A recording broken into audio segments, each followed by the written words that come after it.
अस्सलाम वालेकुम। Last video tutorial में मैंने आपको बताया था डेटा टेबल्स और डेटा सेट के बारे में, किस तरह जो है हम लोग डेटा टेबल्स को यूज़ करते हुए मेमोरी में टेबल्स बना सकते हैं और उनको एक्सेस कर सकते हैं और वो बिहेव बिल्कुल हमारी एक्चुअल डेटाबेस की तरह करेंगी। आज का जो हमारा टॉपिक है वो डेटा अडॉप्टर्स के बारे में है। मैंने आपको डेटा टेबल्स की जो है वो यूजेज और इम्पोर्टेंस के बारे में बताया था कि ये जो है हम लोगों को हर दफ़ा कनेक्शन स्ट्रिंग नहीं बनानी पड़ती और हम लोग जो है फास्टली जो है डेटा एक्सेस कर सकते हैं। लेकिन हम लोगों को डाटा टेबल्स का फ़ायदा तब तक नहीं होता जब तक बैक एंड पे हमारा कोई डेटाबेस जो है मौजूद ना हो। क्योंकि अगर फॉर एग्ज़ाम्पल हमारी कोई एप्लीकेशन है, तो एप्लीकेशन ने अपना कोई ना कोई डाटा मेंटेन करना है और उसको जो है डेटाबेस में पीछे स्टोर करवाना है। तो वहाँ पे आकर हमारी डाटा टेबल्स वाली काम जो है वो फ़ेल हो जाता है। क्योंकि जब हम लोग क्लोज़ करेंगे डाटा टेबल्स और सारा रिकॉर्ड जो है वो ख़त्म हो जाएगा।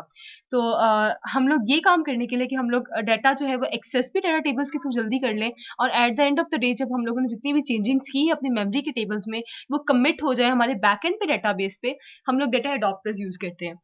डेटा अडॉप्टर अपने नाम से मतलब ये है कि एक अडॉप्टर है जो कि प्रोवाइड करता है फंक्शनैलिटी और एज अ मीडिएटर काम करता है डेटाबेस और डेटा सेट के बारे में। डेटा सेट जो है वो डेटा टेबल्स हो सकते हैं और इसमें जो है इसमें हम लोग एक्चुअल में डेटा स्टोर नहीं कर सकते, सिर्फ जो है हम लोगों को डेटाबेस से डेटा सेट में टेबल पॉपुलेट करने में या फिर डेटा सेट से जो चेंजेस कमिट हुई हैं उनको डेटाबेस में कमिट करने का जो है वो हेल्प करता है। इसको अगर मैं आपको डायग्रामेटिकली एक्सप्लेन करूँ तो फॉर एग्जांपल ये जो है मेरे पास एक डेटाबेस है और ये मेरे पास डेटा सेट है। डेटाबेस जो है मेरी बैकएंड पे डेटाबेस बनी हुई है और डेटा सेट जो है ये मेरे मेमोरी में टेबल्स बने हुए हैं। डेटा अडॉप्टर अब मैं इसके थ्रू क्या करूँगी, फॉर एग्जांपल मेरे पास डेटाबेस में एक कस्टमर का टेबल है, ठीक है। सबसे पहले मैं जो चीज़ प्रोवाइड करूँगी वो उसको मैपिंग प्रोवाइड करूँगी, यानी कस्टमर टेबल के अकॉर्डिंग जो है इसी तरह का एक डाटा टेबल जो है मेरे पास बना होगा। अब मैंने इसको पॉपुलेट करना है तो मैं सिलेक्ट की कमांड यूज़ करूँगी। डाटा अडॉप्टर हम लोगों को 4 कमांड्स देता है, dot select command, dot insert command, dot update command और डॉट डिलीट कमांड। ये जो है मेरी यूज़ होती हैं उसके लिए डाटा रिट्रीवल के लिए और डाटा अपडेशन और इंसर्शन के लिए और डिलीशन के लिए भी, ठीक है। सिलेक्ट की कमांड डाटा रीडर जो है हम लोग डेटाबेस से जो है हमारी वो डाटा सिलेक्ट करती है और उसको पॉपुलेट करवा देती है डाटा टेबल के ओरिजिनल डाटा में। बाद में अगर यूजर उसको अपडेट करता है तो चेंज डाटा जो है वो हमारे मैपिंग से मतलब मैपिंग के अकॉर्डिंग इंसर्ट अपडेट या डिलीट होता है। अगर हम लोगों ने डेटाबेस से डाटा अब उठाना है डाटा अडॉप्टर के थ्रू तो हम लोग डॉट फिल का फंक्शन जो है वो यूज करते हैं और अगर हम लोगों ने चेंज कमिट करना है, डिलीट, इंसर्ट या फिर अपडेट करना है तो हम लोग डॉट अपडेट का फंक्शन जो है वो यूज करते हैं। बेसिकली डेटाबेस में जो है ये काम 3 ही हो रहे होते हैं, अपडेट की, सिलेक्ट की और फिल की। तो अब मैं जो है वो रियल आपको कोड चला के दिखाती हूँ। जी, तो हम लोग कोड पे आते हैं और इस ट्यूटोरियल में मैं आपको बताऊंगी डाटा अडॉप्टर का डाटा टेबल किस तरह जो है हम लोगों ने फिल करना है डाटा अडॉप्टर के थ्रू और किस तरह हम लोगों ने CRUD ऑपरेशंस कराने हैं। तो मैं सबसे पहले एक न्यू प्रोजेक्ट बनाऊंगी, एक सिंपल कंसोल एप्लीकेशन और इसका नाम मैं दे देती हूँ डाटा अडॉप्टर एग्जाम्पल के नाम से।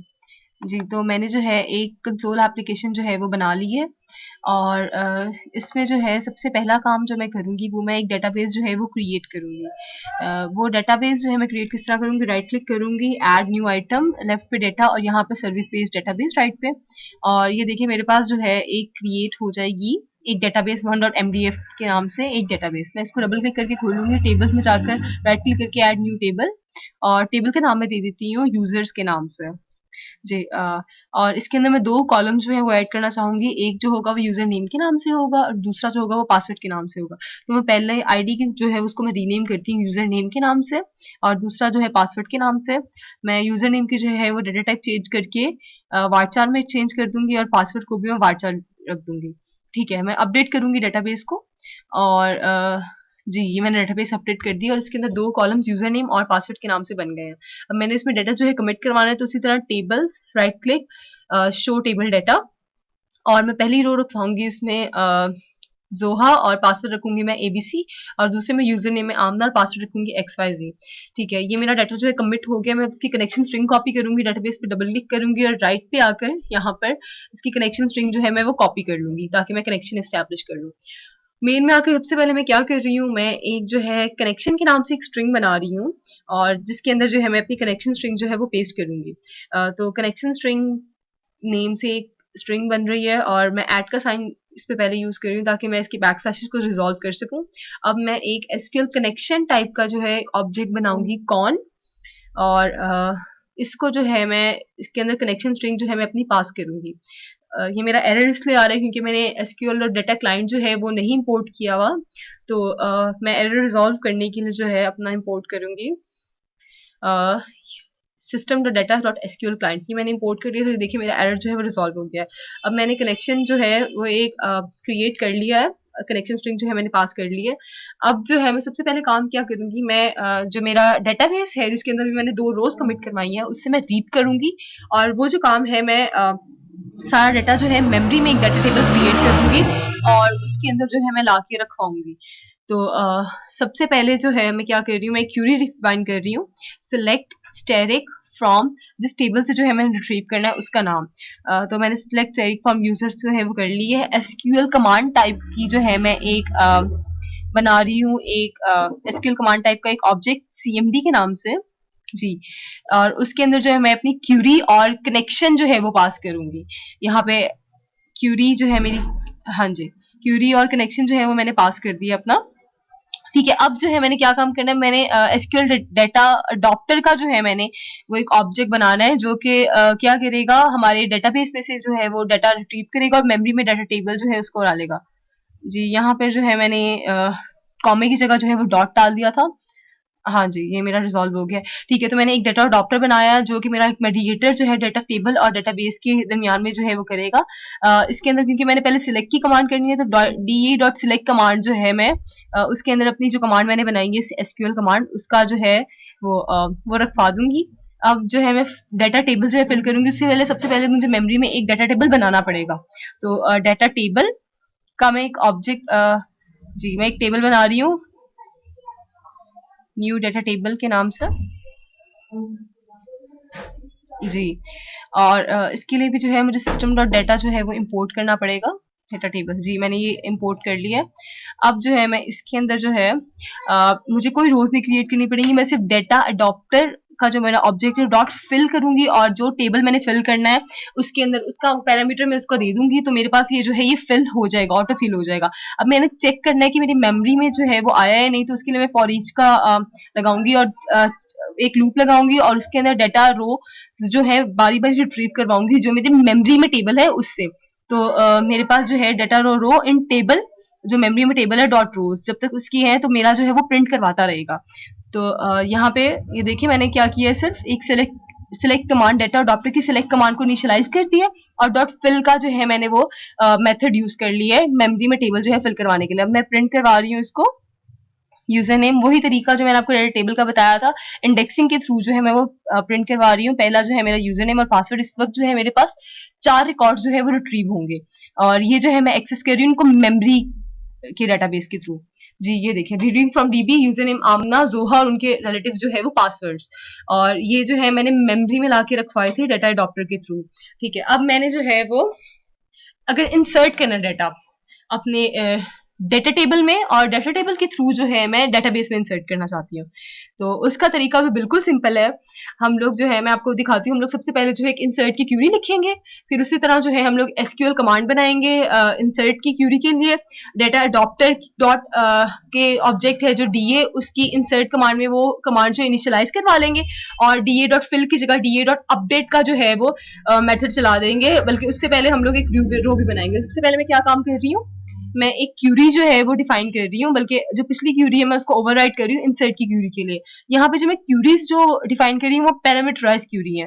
पैरामीटराइज क्यूरीज हम लोग क्यों यूज करते हैं, हम लोग जो है एसक्यूएल इंजेक्शन के थ्रू हम लोग गलत तरीके से डाटा ताकि हमारा एक्सेस ना हो, इंजेक्ट ना करके कर सके उसको, हम लोग जो है इसलिए पैरामीटराइज क्यूरी यूज करते हैं। उसका तरीका ये है कि जो वैल्यूज मैंने इसमें इंसर्ट करनी होती हैं उसको मैं डायरेक्ट कंकेटिनेट करने के बजाय ऐड का सिंबल देकर जो है वो पैरामीटर उसका डिफाइन करती हूँ और उसका पैरामीटर जो है मैं कमांड में भी उसको ऐड करती हूँ। सबसे पहले मैं एक कमांड बनाऊंगी एसक्यूएल कमांड इंसर्ट सीएमडी के नाम से, और उसके अंदर जो है मैं अपनी ये जो न्यू क्यूरी है और कनेक्शन जो है वो पास कर दूंगी। जी, तो मैंने ये पास कर दिया। अब क्योंकि जो है मैंने इस पे पैरामीटराइज क्यूरी यूज की है, तो अब जो है मुझे एक एसक्यूएल पैरामीटर्स भी यूज करने पड़ेंगे। तो मैं एसक्यूएल पैरामीटर्स जो है वो उसका एक ऑब्जेक्ट बनाऊंगी, क्योंकि मैंने 2 पैरामीटर्स यूज किए तो मुझे 2 ऑब्जेक्ट बनाने पड़ेंगे। एसक्यूएल पैरामीटर P1 और इसके अंदर जो है मेरे पास 4 कंस्ट्रक्टर में 4 चीजें जाएंगी। सबसे पहले जो मैंने पहला नाम दिया, पहले जो है मैंने यूजर नेम के लिए यू की वैल्यू दी है, तो यू।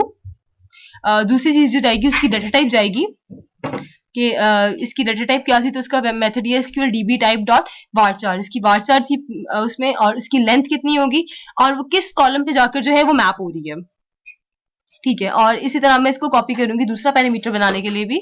तो एसक्यूएल पैरामीटर P2, और दूसरा जो है मेरे पास पैरामीटर जो था वो P था, तो P इसकी टाइप भी जो है varchar और लेंथ 50, और ये किस कॉलम पे जाके मैप हो रही है उसका नाम है पासवर्ड। तो अब ये जो दो मैंने पैरामीटर्स बनाए हैं इनको जो मैं कमांड के अंदर जो है वो ऐड करवाऊंगी। उसका तरीका ये insert cmd dot parameters dot add, और जो पैरामीटर मैंने ऐड करना है P1, और इसी तरह इस लाइन को दोबारा मैं जो है वो लिखूंगी, तो मेरे पास जो है P2 पैरामीटर जो है वो भी ऐड हो जाएगा जी। तो ये मैंने इस तरह जो है पैरामीटराइज क्यूरी जो है मैंने एक वो बना ली है। अब जो मैंने काम करना है डीए डाटा अडॉप्टर की इंसर्ट कमांड को मैंने इनिशियलाइज कर लेना है अपनी इंसर्ट कमांड से, एसक्यूएल कमांड से। और पहले मैं एक रो बनाऊंगी नई, जो कि मैं जिसको जो है मैं जिसमें नया डाटा लिखूंगी, और पहले सबसे पहले मैं मेमोरी में जो है वो डाटा रखवाऊंगी। तो उसके लिए मेमोरी में एक नई रो बना डालने के लिए जो है मैं एक डाटा रो का जो है वो एक ऑब्जेक्ट बनाऊंगी, जो मेरे पास टेबल है, table letter row R1 table dot new row, ये मेरा मेमोरी में टेबल है, उस टेबल की मैं एक न्यू रो जो है वो क्रिएट कर रही हूँ। R1 की जो है मैं यूजर नेम पे मैं जो है वो वैल्यू दे रही हूँ इसकी न्यू यूजर जी। और इसी को मैं पहले कॉपी कर लूँ पासवर्ड के लिए भी जी। जी, तो इसकी R1 की यूजर पे जो है मैं न्यू यूजर मैंने इसकी वैल्यू दे दी, और पासवर्ड जो है मैं न्यू पास जो है मैं वो दे दी हूँ। ये मेरे पास एक नई रो जो है मैं इंसर्ट करना चाह रही हूँ। सबसे पहले मैं क्या करूंगी, इसको मेमोरी की टेबल में जो है मैं इंसर्ट करूंगी। उसका तरीका मेरे पास है टेबल डॉट रोज डॉट एड, और जो मैंने अभी न्यू रो क्रिएट की है जो मैंने डाली है इंसर्ट, उसका मैं जो है वो उसको ऑब्जेक्ट पास कर रही हूँ।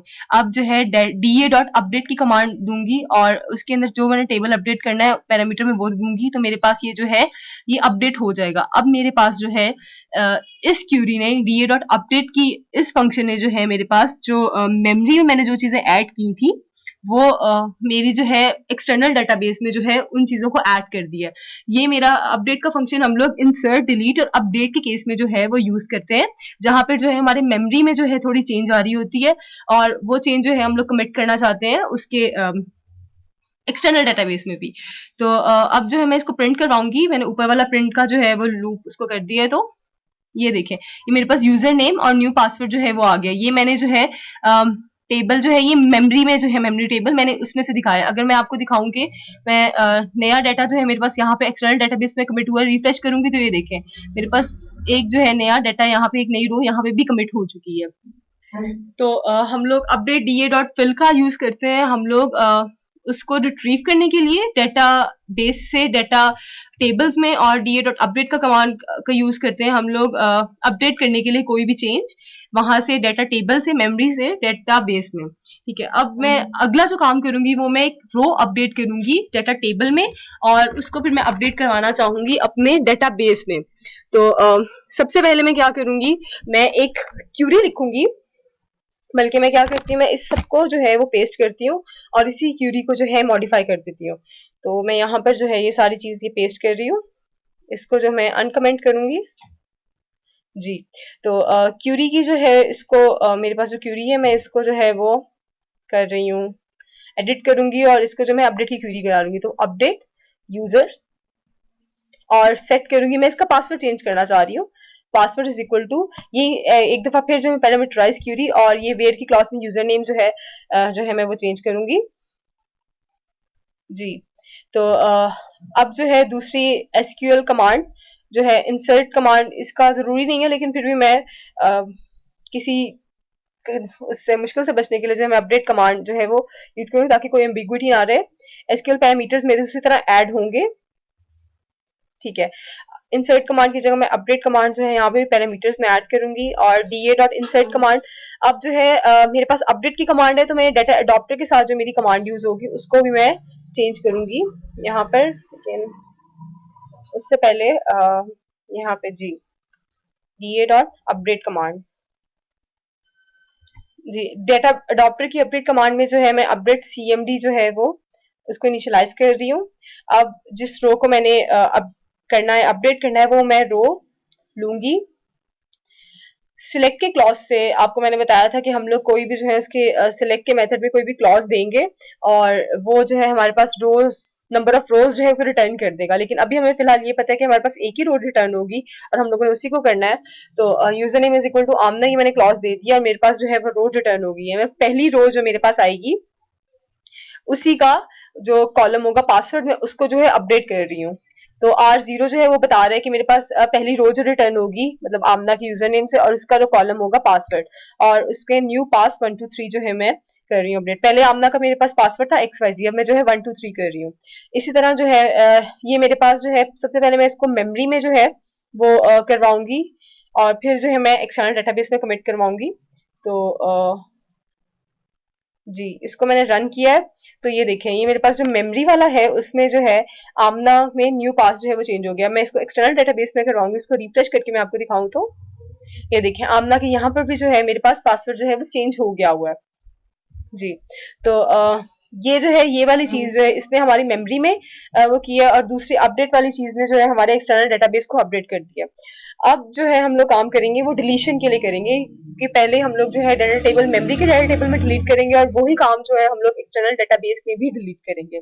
इसके लिए जो हमारे पास सेम मेथड वही यूज होगा, सिर्फ हम लोगों ने डॉट पहले पहले हम लोगों ने सिलेक्ट की command da dot select command use की थी, फिर insert command dot update command. अब जो है हम लोग da dot delete command use करेंगे, इसलिए मैंने वही सारा कोड कॉपी पेस्ट कर दिया है और क्यूडी को मैं जो है मॉडिफाई कर रही हूँ डिलीट फ्रॉम यूजर, जिस टेबल से मैंने डिलीट करना है, और आगे क्लॉज बता रही हूँ where user name is equal to at you. तो मेरे पास सॉरी जी, तो मेरे पास जो है एक वो है मेरे पास एक ही पैरामीटर है तो मैं दूसरे को हटा दूंगी और पैरामीटराइज क्यूरी जो है वो मैंने बना ली है। डॉट एम्बिगुइटी से बचने के लिए मैं इसका नाम भी जो है वो डिलीट कमांड पे चेंज कर रही हूँ। जी, तो अभी तक मैंने वही काम किया da डॉट वही जो मैं आपको बता रही हूँ डिलीट कमांड को मैंने इनिशियलाइज कर दिया अपनी डिलीट कमांड से। रो जिसको जो है मैंने जिस रो को मैंने डिलीट करना है पहले मैं उसको रिट्रीव करूंगी। उसका तरीका वही है डाटा रो डॉट टेबल डॉट सिलेक्ट, और आमना की रो को मैंने डिलीट करना है तो अब मैं ये अपडेट वाली चीज जो है वो मैं रिमूव कर रही हूँ और इसकी जगह जो है मैं डॉट डिलीट का जो है वो चलाऊंगी। तो ये जो है मेरी डिलीट कर देगा मेमोरी से भी और टेबल से भी। अब मैं इसको चलाऊंगी तो जी, अब जब मैं इसको रन करूंगी तो मेरे पास देखिए आमना वाली रो जो है वो मेरे पास डिलीट हो चुकी है। मैं आपको इसको जो एक्सटर्नल डीबी में भी दिखाऊं तो इसको रिफ्रेश करूं तो जी, ये देखें आमना वाली रो जो है मेरे पास डिलीट हो चुकी है। अब फॉर एग्जांपल मैं ये चाहती हूँ कि मैं जो हूँ सिर्फ मेमोरी में से डिलीट करूं और जो मेरा डिलीशन का जो एक्चुअल है वो मेरे पास उसमें कमिट ना हो, डेटा टेबल डेटाबेस में जो है एक्चुअल मेरे कमिट ना हो। तो उसका भी तरीका है हमारे पास कि हम लोग जो है सिर्फ मेमोरी में से जो है वो डिलीट कर सकते हैं और जो है डेटाबेस में से डिलीट ना हो। उसकी जगह जो है हम लोगों को डिलीट सारा कोड जो है वो सेम रहेगा, लेकिन हम लोग जो डिलीट की जगह जो है हम लोगों को वो रिमूव का फंक्शन जो है वो यूज करना पड़ेगा। तो तरीका वही है, सबसे पहले हम लोग जो है क्यूरी की जो है एक क्यूरी बनाएंगे डिलीट की क्यूरी, और इसी तरह जो हम लोग कमांड लिखेंगे और जहाँ पे चेंजिंग आएगी वो मैं आपको दिखाती हूँ। हम लोगों के पास यहाँ पे पहले 1 2 3 4 5 और 6 चीजें जो है हमारे पास, पहले 6 जो लाइंस हैं वो हमारे पास अनचेंज रहेंगी और जो 7th लाइन है उसमें हम लोग डिलीट की जगह जो है वो मैं रिमूव का जो है वो यूज कर लूंगी। तो मैं इसी को जो है अगर मॉडिफाई करूं तो जी, यहाँ पे आमना की रो जो है मैं पहले ही डिलीट कर चुकी, तो मैं न्यू यूजर की जो है वो डिलीट करूंगी और ये जो है डिलीट की जगह मैं यूज कर रही हूँ इसके रिमूव का फंक्शन। तो जो पहली रो मेरे पास रिट्रीव होगी मैंने इसको रिमूव करना है, तो मैं सिर्फ मेमोरी में से रिमूव करना है तो टेबल डॉट रोज डॉट रिमूव, और आगे जो सी रो जो मैंने रिमूव करनी है वो उसका एड्रेस आर और आगे इसके जो है उसमें पहला 0, यानी पहली रो जो मेरे पास रिजल्ट आएगा वो मैं रिमूव करूंगी। इसको मैं अगर कंपाइल करके मैं आप लोगों को दिखाऊं तो मेरे पास जो है ये अभी मैं मेमोरी टेबल से जो है वो एक्सेस करूंगी तो मेरे पास न्यू उसका जो है वो डाटा रिमूव हो जाएगा, मेरे पास सिर्फ एक रिकॉर्ड आएगा जोहा और एबीसी का। लेकिन जब मैं आपको उसका वो दिखाऊंगी एक्सटर्नल डेटाबेस में रिफ्रेश करके भी दिखा रही हूँ, देखिए मेरे पास न्यू यूजर जो है वो डिलीट नहीं हुआ हुआ। तो इस तरह डेटा अडॉप्टर के थ्रू जो है ना हम लोग काफी काम कर सकते हैं। हम लोगों ने आप सीखा है कि किस तरह हम लोग जो है वो ऐड करेंगे, रिमूव करेंगे, रिट्रीव करेंगे, अपडेट करेंगे, और किस तरह जो है हम लोग बगैर एक्सटर्नल डेटाबेस में से रिमूव करते हुए हम लोग मेमोरी टेबल में से सिर्फ रिमूव कर सकते हैं। तो डेटा अडॉप्टर जो है हमारा मीडिएटर के तौर पर जो है वो काम करता है डेटाबेस के थ्रू दरमियान और डेटा अडॉप्टर के दरमियान। तो थैंक यू सो मच।